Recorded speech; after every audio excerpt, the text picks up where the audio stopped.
nói rong na rồi cho bây giờ nó sụt tụ na nó phải cho này một nó bị trâu nhá là nó sẽ ý sẽ dùng để trả nè trả của cá bên nó sẽ dùng để trả nè chẳng như nè đấy bọn bộ đội là nó chuẩn bị pháo hoa từ chập tối chuẩn bị trên cái đỉnh đồi này tiếp theo lúc trẻ nè mẹ cam rồi tiếp theo trẻ xe tiếp theo trẻ rồi trả nè cho con khuyên hãy say thầm cười ở đây trẻ là rong ra ức xưa chụp cứ trồng ti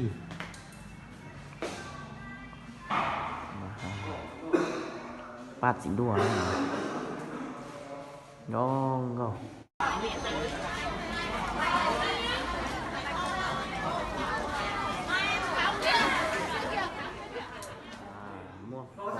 đợt nồi do ý giả bé mong đi lút tha sự cá nơi nhá la thấy chở Việt Nam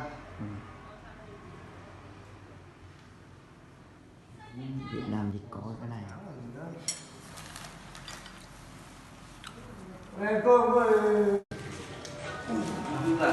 Đừng ngán mai chị dắt lại cho em uống đừng ngán đâu. con nghe đi con rồi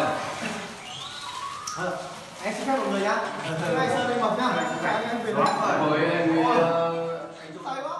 yeah.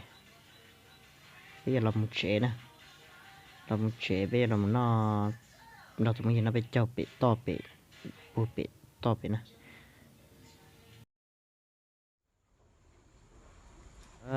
bắt nó với tụi sao kịp bị tụi mình lúc trẻ nó nè bị nó mới chỉ to xé là chị nó đi nó xếp bé rồi nè nó với cho xếp bé nhá là cái chả chúng nó đi nè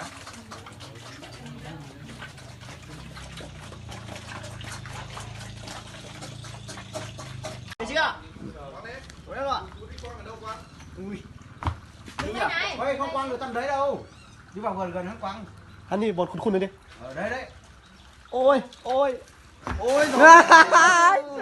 mình xuống hết mình theo tầm để xâm đi chứ không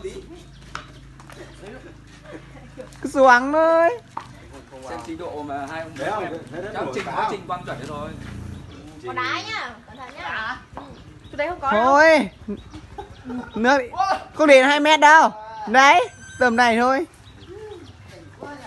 cảm nhận cái nước ở Hà Giang như thế nào vớt cái lá cho chú đi mồm phật rồi ê chính đi chính xem được không được anh đúng vớt cao qua hẳn vẹt vào củi bán hẳn vẹt cái vớt kia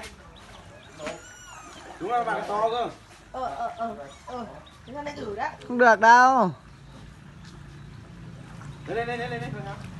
lên xong rồi đuổi chỗ này xong nó vào cho kìa đeo đục hết rồi không rồi Còn mỗi người một góc. vứt cái lá chuối lên cho ba cho chú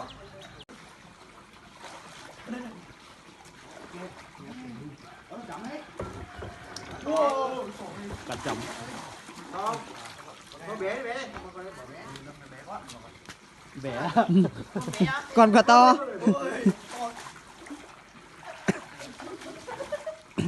mẹ chưa ăn được mẹ à bé quá con lo con to cái này còn to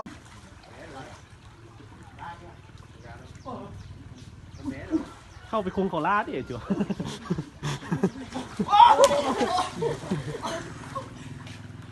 bài nó không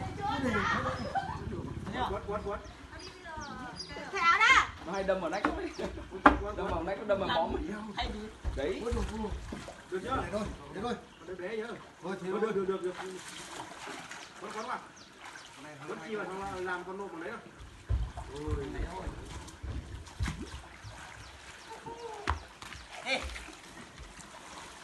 làm nộp vào đấy xong là làm lá chua bố đấy canh cái đầu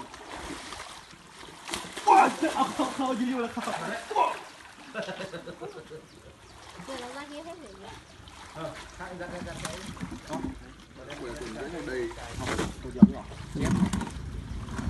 nhưng mà ký lắm Không đúng này nào đi nào. cái nồi này Thả nó xuống ạ. Không ở không lấy cái âu to nào này được ai bắt nó ở đó nó nhá. sáng vừa đi đám ma về mà คนเกาหลีเหรอญี่ปุ่นHàn Quốc đây ăn Cao Ly là như khu này Nhật Bản thôi. Đây không có đâu. Bố ơi, thế nào có cái âu nào không? Âu, anh khi tôi lên nào em lấy cái âu với, hả bố em lấy cái âu, âu nhé. Em đang bế đây em lên được. Có mà. Nghe Anh vợ thương, thương.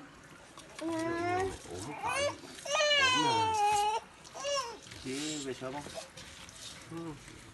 Lên em đi. Lên tối ăn xuống mà. Chị. Hôm nay nhà con mẹ để thấy nữa. Rồi ạ. Được rồi.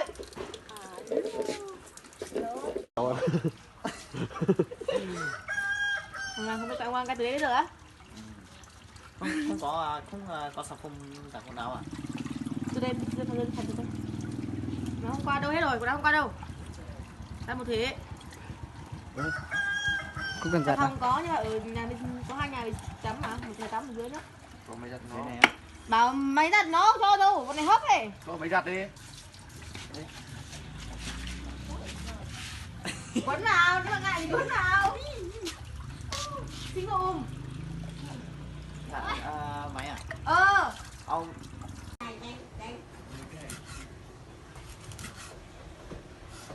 Sút. Chưa.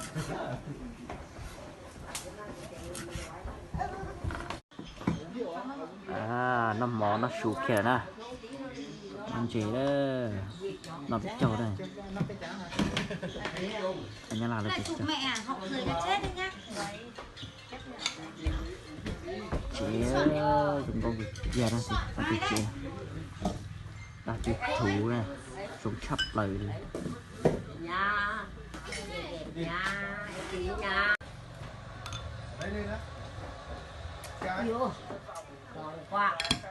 Gọi taxi bảy thảo luôn. chặt chiên chê đó 180k. chặt chiên chê đó Quán cho nó 200.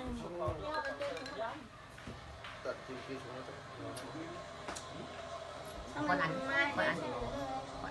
Bây giờ điện thoại mẹ Hồng rồi chắc. Trình nữa. Đi nào, sơ sông poi thì sông lại gọi sông sông rồi. Tôi. Anh em À, nó Trình nó say xe. Biết này nó là ngu đấy thừa. Anh em đưa tôi nhỉ. Điên. Nó say xe à? Nó không chạy đâu. Cái này thì làm một